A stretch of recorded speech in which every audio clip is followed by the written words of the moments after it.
Welcome to Talk of the Bay. I'm Andrew Schoenberg, today's host and segment producer. Arts Council for Monterey County is a nonprofit organization whose goal is to make the arts accessible to everyone in Monterey County. Arts for MC, as they call themselves, connects artists with local communities and schools. They offer programs that nurture participants' creativity as a way to enhance social and emotional health. Arts Council for Monterey County hosts poetry events, sponsors public art, such as murals and exhibitions. Grants and scholarships support nonprofit organizations, local artists, and students pursuing creative projects or careers. Since 2020, Arts for MC has provided more than $374,000 in grants to individual creative artists and awarded more than $1.9 million to local arts projects. Arts for MC has funded over 22,000 hours of instruction in music, theater, dance, and fine arts. Each year, these efforts serve approximately 20,000 students across Monterey County at over 40 partner schools. The participants are from primarily low-income families, and Latino students are the largest demographic served. I'm speaking with Jackie Atchison, Arts for MC's Executive Director.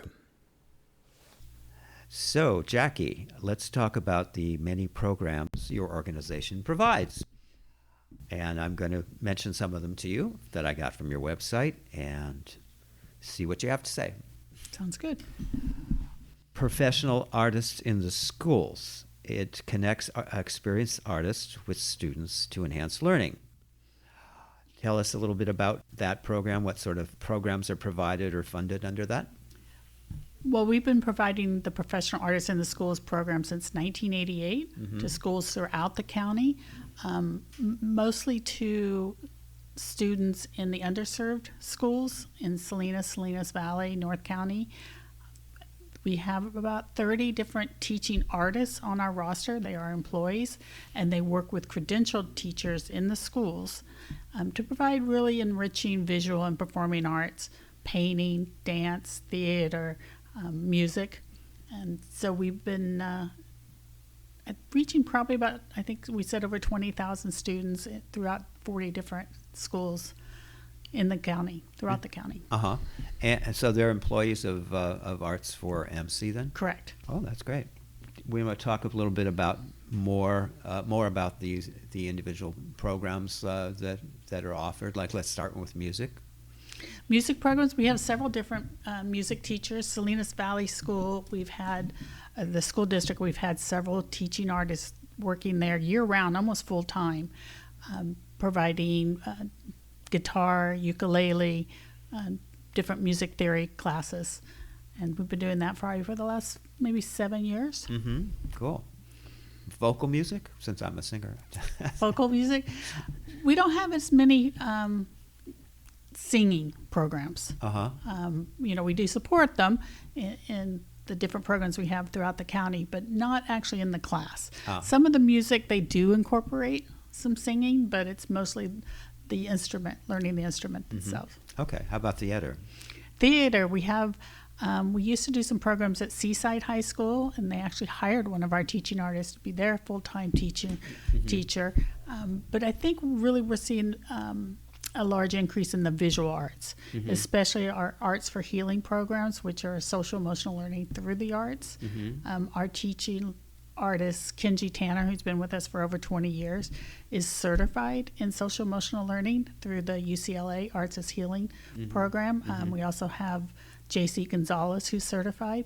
And so even though those programs were mostly focused for community partners, such as Rancho Cielo, Sun Street Centers, the Veteran Transition Center, we're now seeing that all arts education is really healing, especially since the pandemic. And so we're bringing in our trained teachers to the students who really need it during this time. So how is social emotional learning through the arts program? That's what you're talking about, right? Correct. So how does that differ from just straight arts instruction? Well, they've been trained on how to work with the students in a more almost therapeutic manner. And they have different modules that they go through. Journaling is really important for students at this time. Like I said, we used to just provide this program to different community partners, but now we're bringing it into the schools, even to programs that have at-risk youth, such as Rancho Cielo and Sun Street Centers. And we just feel like, arts is really healing for everybody. I've always mentioned how at the beginning of the pandemic we see the people who come out on their balconies in Italy and are singing and playing music and building community, and it really is. I have that here. Yeah. No. No, not as much here, but we certainly saw it at the beginning. Yeah. Okay, well, maybe we should all go to Italy. Yeah, be great. kidding. But okay, has there been any metrics to show that this is having a positive effect? No. Oh, darn it. Not really, except for the fact that the schools are asking us to come back every year. Uh-huh. So that's really shows that it's helping. Yeah. Well, that's sort of a metric, right? Yeah. Let's just talk a little bit more about the fine arts, because you said that that a lot of your programs are fine artists. So what do they do with students of different ages? Well, we're mostly in elementary schools. Mm-hmm. And that's because in the past we really haven't had the funding and support to have arts and music in the schools, and the K through 8th grade schools have not been held accountable for providing arts and music, even though it's been mandated law since 1995. The high schools are held accountable, so they are obviously providing it more. So we were trying to fill that gap. And then Prop 28 came along in 2022, which provided $1 billion in arts and music funding. Wow. Right out of the general fund. The only negative part about that is that 80% of that funding has to go to credentialed arts and music teachers. And this is in California, and we have a shortage of over 5,500 art and music teachers that are credentialed. So we're working with other arts council, local arts council, San Benito and Santa Cruz, and CSUMB, the community colleges, to try and build that pathway to get these teachers credentialed. Okay. Yeah. And I suppose if they can feel like there's a good promise of funding for a future job, they'd be more Exactly. apt to go into that. Well, it's, we look at it as workforce development. We just in our region alone, we need almost 300 art teachers. So we want to start making that field a little more attractive to kids that are in high school and are thinking of what kind of career pathway there is available for them. So, they're not getting a degree and they come out of college and there's no jobs. In case you've just tuned in, you're listening to Talk of the Bay on KSQD, Community Radio for all of the Monterey Bay, on 90.7, 89.7, and 89.5 FM. I'm Andrew Schoenberg, and my guest today is Jackie Atchison, and she is the Executive Director of Arts for MC, that's Arts Council for Monterey County. There will be jobs for art and music teachers. They're there right now. Some of the schools are doing, in the meantime, with the Prop 28 funding, they're doing different kinds of programs. They can get waivers from the state to hire organizations such as ours to continue doing the arts programming. So there's, a few years leeway, because it's going to take, just in our region, it's going to take a few years to get a program going. Where would if students want to go on that career path, where in the area would they study? Well, that's what we're working on. Right now, if they're in the junior colleges or at CSUMB, they can certainly be taking art classes, lower division and upper divisions. We're working with the Dean of Education at CSUMB to actually create that credentialed program. So it's, if you're an elementary school teacher and you have that credential, that's not sufficient for teaching the arts or music. If you're an elementary school teacher and you have an elementary school credential but not an arts in the schools credential, then that's not adequate. Correct. At least once things fully kick in. Right. They need to have it in the 4 disciplines: music, dance, theater, visual. Yeah. is there anything else we might want to share about the social emotional learning through the arts program? You talked about at-risk youth. Maybe you could talk a little bit more about Sure. that. Well, we know, like I mentioned, that arts are healing. It also helps students concentrate. We always encourage our schools to start the day with arts in the morning.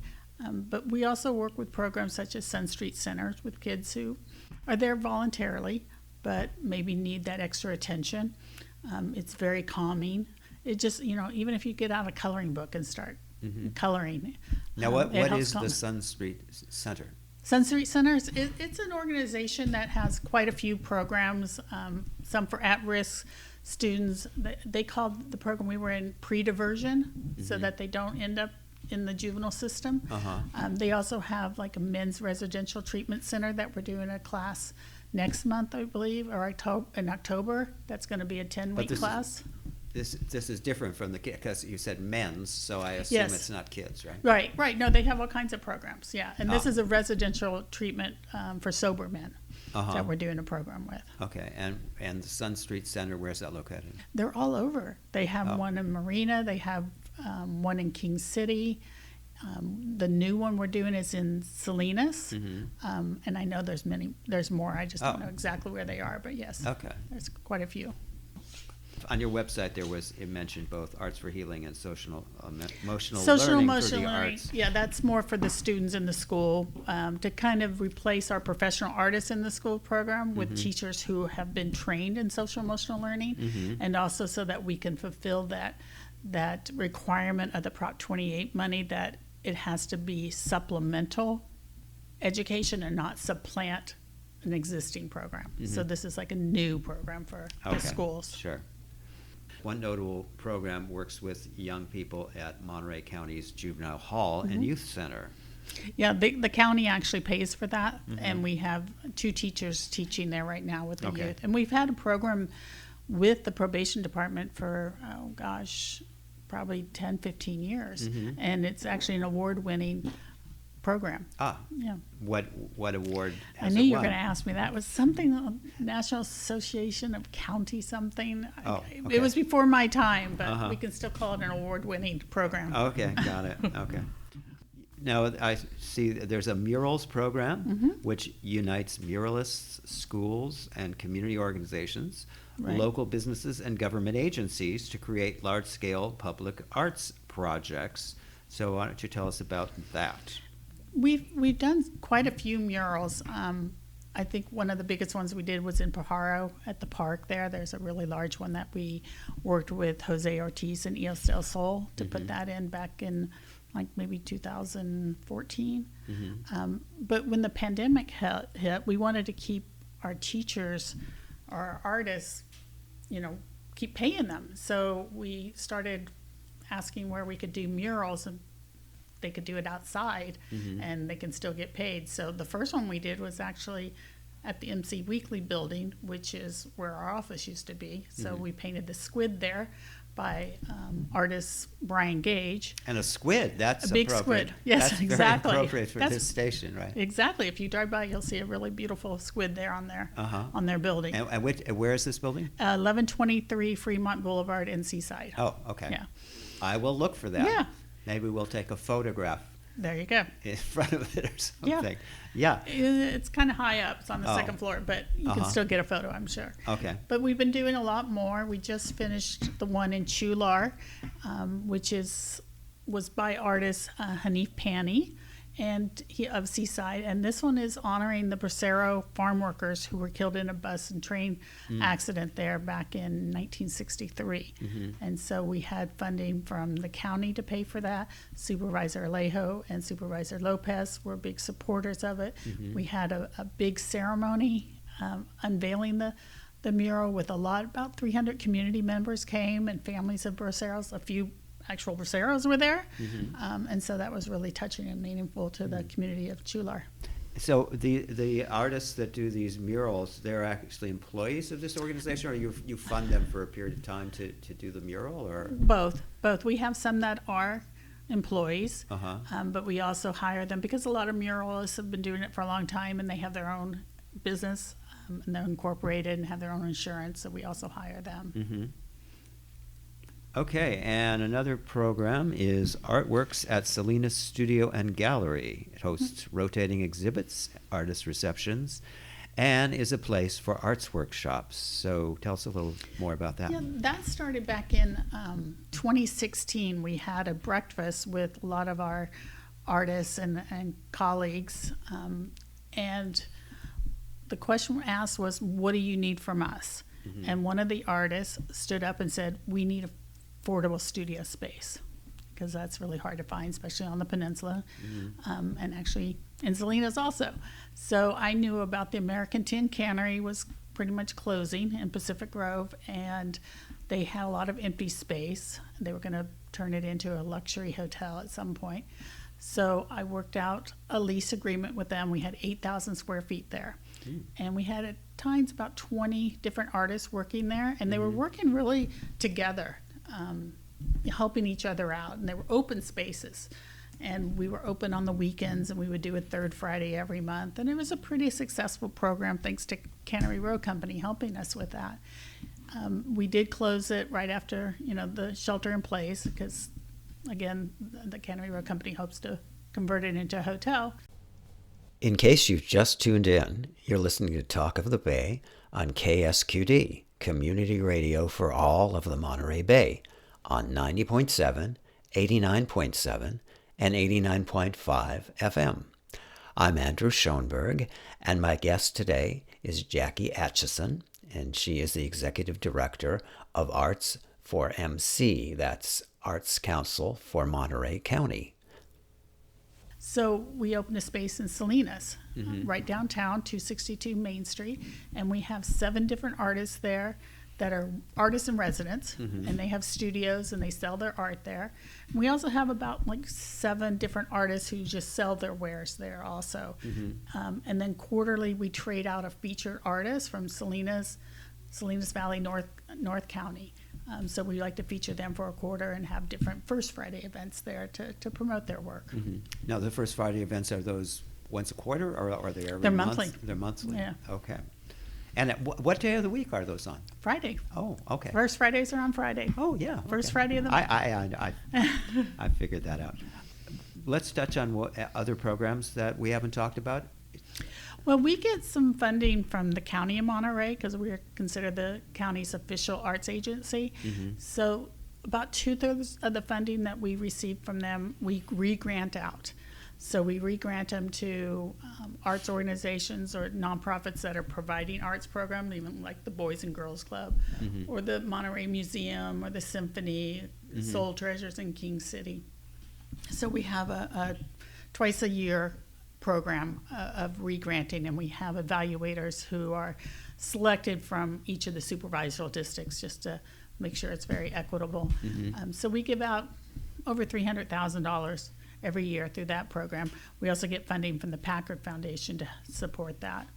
And then we also give out about $100,000 to the individual artists. And that started during COVID, because the Community Foundation put together, a COVID relief fund, and most artists aren't employees of anybody, so they weren't getting unemployment or any kind of, CARES relief. So I applied, and I received 2 grants from them that went straight to artists. Just send us, fill out this form, and we'll send you a check. Yeah, it's a little more competitive now, because it's there's so many artists who are reaching out to us, and it's a smaller program for emerging artists. They can get grants up to $5,000, and then we have 2 legacy or established artist programs, and they get $10,000 each. And that's like an annual, or I mean, it's a one-time thing for. Well, is it a one-time thing, or they can apply again? Yeah. Okay. For the following year, and they've been doing some pretty interesting projects. Dance, the Lillian Barbito with the Carmel Dance Festival. What's that? The Carmel Dance Festival? It's interpretive dance, I believe, and she's brought in some dancers from all over the country, who are just incredible dancers. She did a program at the Hacienda. Okay, Hacienda Carmel, I think. Yeah, Hacienda and Carmel. That was just mind-blowing, how incredible it was and how professional it was. We have some really, really professional organizations here that are still emerging and people have not heard of. They could certainly use the audience. Carmel Dance Festival is one of them. The New Canon Theater, who just I do know about that when yes. I interviewed the head, founder of Did that. you, Justine? Yeah, or Justin? Justin, yeah. Yeah, Right. yeah, and they just finished their production season, and Cool. they bring in just people again, very professional. Uh-huh. And they don't have their own venue. Right. They kind of have their plays at different venues, which I find kind of interesting. But they need a home. They need a place where they can store stuff and not Right. have to set up a stage every time. I was going to ask you, you mentioned something just in passing in one of the outlying communities that I'm not familiar with, but it was Soul something or Soul other? Treasures, yes. Okay, so what is Soul Treasures? Soul Treasures is an arts organization in King City, Uh-huh. and they've been around for a little while. They provide programs for the students in the schools also in South County. They have teachers, they have classes there at their facility on Broadway in King City. We just opened an office there in the same building, in their building with them. So we have South County representation to help those who are looking for funding and support. Mm-hmm. And they have classes there in their building, and they also have an art exhibition, mostly supporting South County artists. Mm-hmm. They want to do like a First Friday down there art walk. Mm-hmm. So we'll be collaborating with them to help develop that. Sounds King good. City is very supportive of the arts. A lot of the South County cities we're seeing are very supportive. Trek down to Soledad too and see all the murals that we've been doing down there.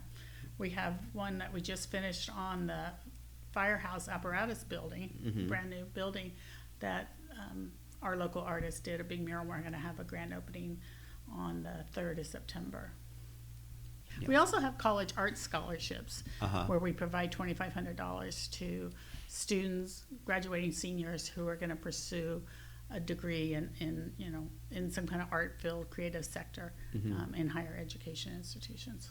Okay, and let's talk a little bit about where your funding comes from. I know that, you get funding from Monterey County, right?